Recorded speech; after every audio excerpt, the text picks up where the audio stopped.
and the public.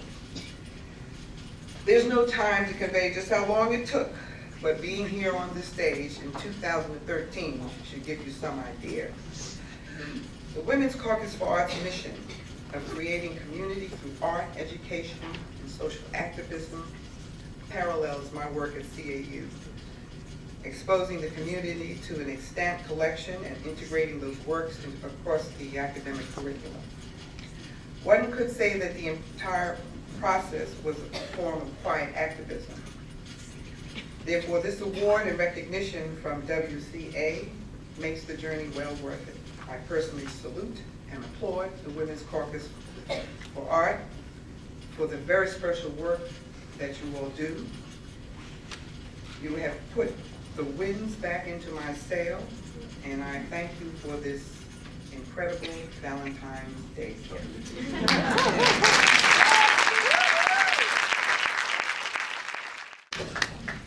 Now I'd like to introduce Jarvis Dubois. And as I said before, he's a museum specialist and curator. Good evening, everyone. Congratulations to all the honorees for tonight. A big thank you to Sandra Mueller, Susan King, 2013 Women for the Arts Caucus for the Arts, committee and staff. I am truly honored to be here to celebrate Artis and thank her, Cynthia Orsini Dahl, and Nancy Arts, her former and current studio assistants, for inviting me to write the essay for this momentous occasion. I was first introduced to Artis' work by accident, or rather, accidentally it was meant to be. While working as assistant registrar at the California African American Museum in Los Angeles in 2000, the then chief registrar, Drew Talley, had found a print of Artis' in the permanent collection. Not sure how it got there and why it was not accessioned in the permanent collection, he returned to her studio. At that time, she asked him to help out at the studio with some cataloging and other studio management duties. Due to his schedule, he was unable to do any moonlighting and asked me if I wanted to do the project. Immediately impressed by Artis, her spirit, her sharp wits, an amazing body of artwork, her collection, and her own work, of course, I agreed to take the position. Working with her for 2 years, not long enough, I left Los Angeles in 2002 for a position in Washington, D.C. with the Smithsonian Institution. It was not an easy decision at all. I'm not sure if Artis realizes how much she's inspired me and encouraged me also in pursuit of a career in the arts. Her energy, compassion, style, talent, wisdom, and graciousness continue to motivate other women artists and artists in general. Her unwavering sharp eye, master ability at capturing the human form, and strong and ever-present spiritual grounding have served her well for more than 60 years producing art. And I had to check with her on this because I couldn't believe that it's been that long since she's been making the art that she has. This is especially evident in her emerging series of sculpture and prints. Her vast and diverse oeuvre continues to captivate civic, political, and spiritual leaders, film, television celebrities, museum directors, curators, and collectors alike. Artists, art touches and moves the every man, no, the every person. I'd like to share some of the slides now from her life and work. Right, this here are the 3 driving principles in Artis' work: portraiture, social justice and injustice, and divine metaphysics. This basically are the focus of her practice and aesthetics. Here we have some of the famous portraits that she's done. Cary Grant, a good friend of hers, her late husband, who unfortunately never got the chance to meet while working with her, but Vince. And there with Dr. Maya Angelou and friend of Miss Rosa Parks. And on the right there are a chart of her sort of physical work. The very bottom there, sort of the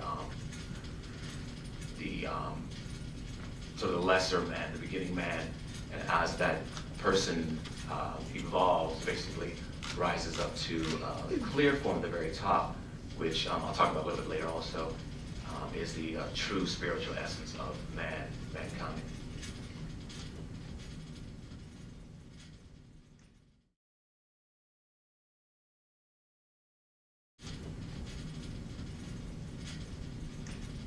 Here, Artis with a bust of her great-great-aunt, Mary Ann Shadd, abolitionist, educator, and lecturer in Ontario, Canada, a province where Artis is from. And this is a dedication ceremony.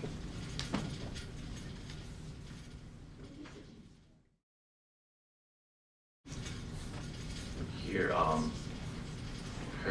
some of her portfolio, Civil Justice and Justice, print of Dr. Martin Luther King Jr., the Reverend Desmond Tutu, along with the educator and activist, Dr. Mary McLeod Bethune there in the middle top, and bottom right, activist Ms. Rosa Parks. And very left bottom here, Harry Belafonte, actor and activist.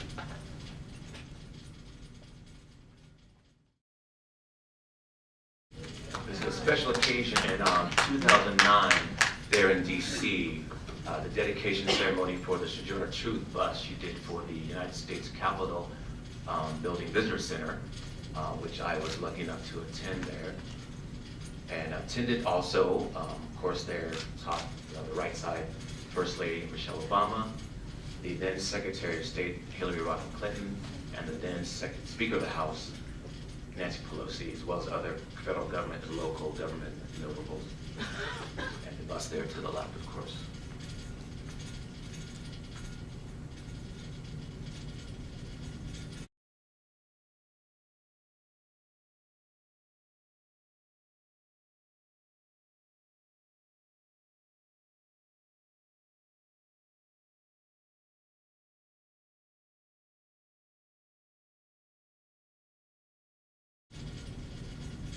A very powerful piece she did in '92, Famine. It's a part of the emerging series that she's worked on for some time now, and this is a response to the terrible famine and droughts there in Somalia at that time.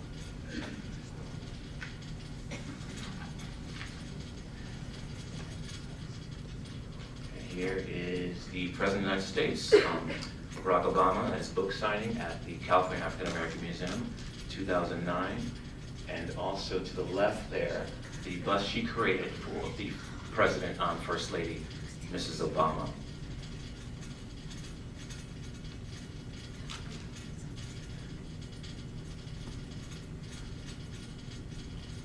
And I wanted to make sure I included this image, and Artis fought me on this a little bit. This shows her the top right picture at 8 years old at school, along with her teacher, Marie Campbell, who was one of the first women to encourage her in art making. She's in the middle row there, second back. So cute. And below is a more current picture, of course, of her sharing her art and talking with a class there, a very attentive class, at Redeemer School in Los Angeles, where she still lives.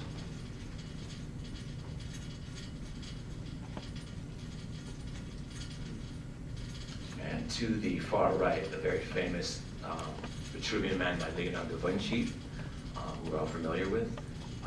This piece here, this print he's done, has inspired her pieces.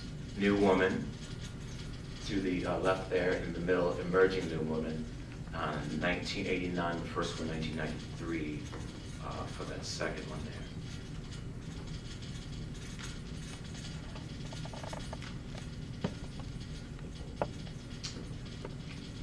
Rebirth here, the black and bronze on the left, and New Man to the far right.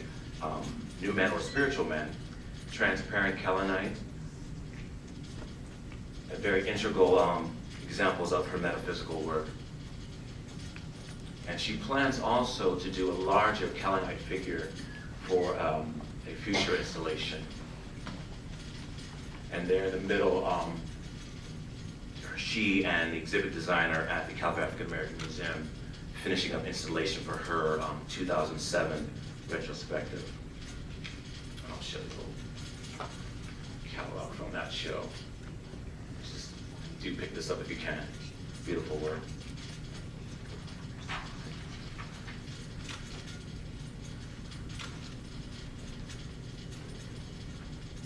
And final slide is the overall installation of Forest Lawn Museum show, The Art of Artis Lane, and that's in Los Angeles, summer of 2011.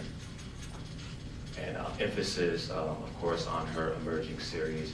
And to the right there, as in the earlier chart, showing the different stages of man from sort of base beginning to evolving to that higher spiritual form at the top there, which is the transparent piece, backlit. And that's the piece I mentioned that she's hoping to do in a future installation, much larger, and just expand on that whole theme. Thank you. Enjoy your evening.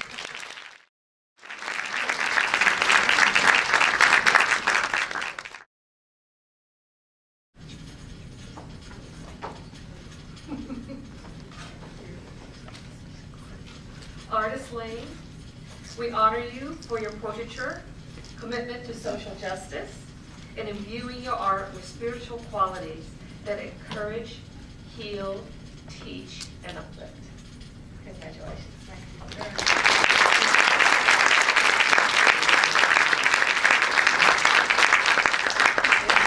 such a thrill to be here with so many female women artists of great renown.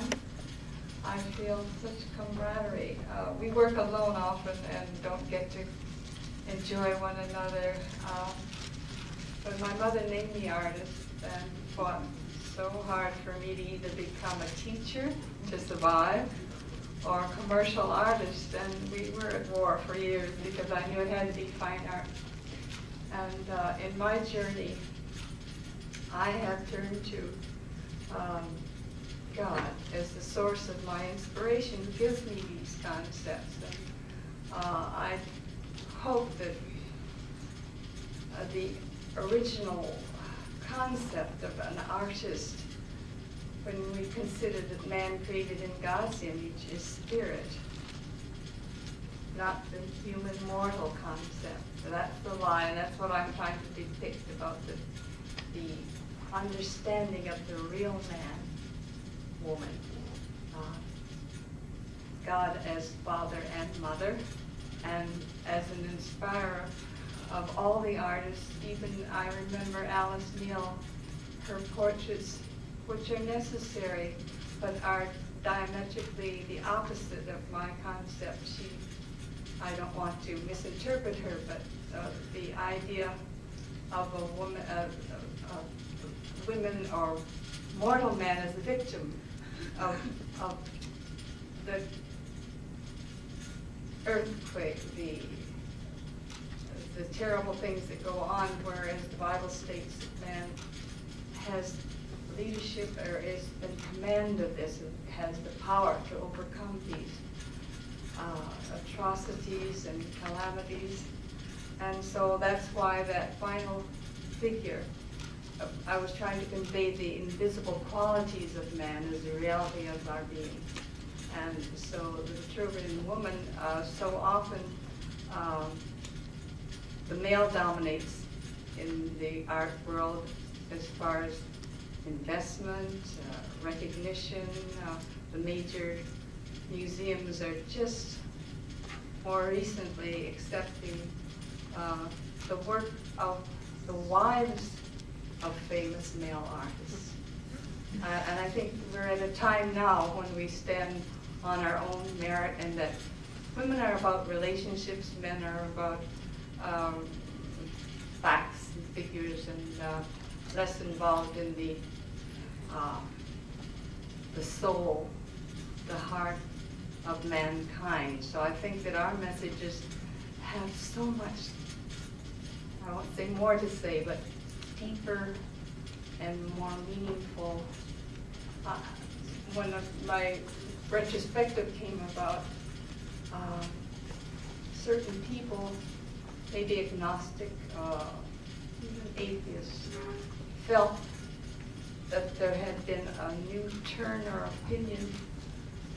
There's more to man and woman than meets the eye, that the one power, the one God power, which has stirred my work on, needs to be considered and given power. I'm just grateful to be here and so thankful for those who helped me. My portrait of my husband, Vince Cannon, who passed on in '98, we traveled to many countries, and after he passed, someone invited me to South Africa.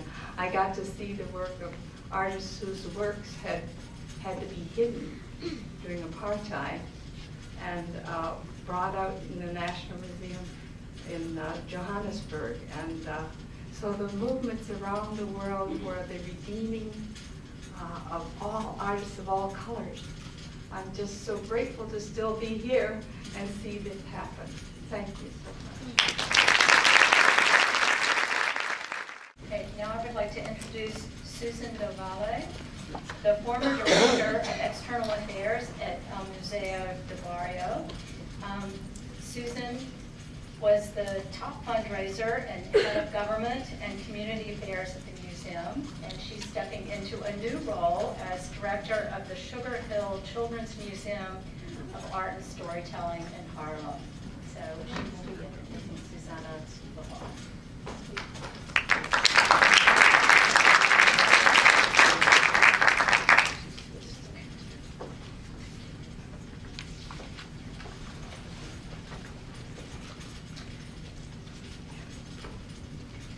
Strong, intelligent, gracious, loving, passionate, dedicated, innovative, and revolutionary. All words that come to mind evoking the name Susana Torruella Leval. I am, as mentioned, I'm Susie Del Valle, and it is my immense honor, beyond words can say, to be able to present Susana with the Women's Caucus and the Art Lifetime Achievement Award. I can honestly say it was love at first sight when I first met Susana, the then director of the Museo del Barrio, in the late spring of 1998. I don't even know if she remembers this. It was at an exhibition opening of the Colombian artist Beatriz Gonzalez. I had just moved to New York and was in grad school. And I walked into that museum and saw that work and was so impressed. And at that moment decided this was mi museo, my museum. And more importantly, there was the director, unassuming, very gracious and charming, personally welcoming every member and visitor to the museum. And I was so moved and taken by her that night I became a museo member. I soon learned, as I did my research on her, that Susana was responsible for launching the careers of many Latino, Latin American, Caribbean artists. Her curatorial work during the 70s and early 80s helped to define the Latin American field in New York, which was non-existent then. She's of course also very responsible for transforming El Museo from a community art center in El Barrio into a nationally acclaimed museum. And I don't think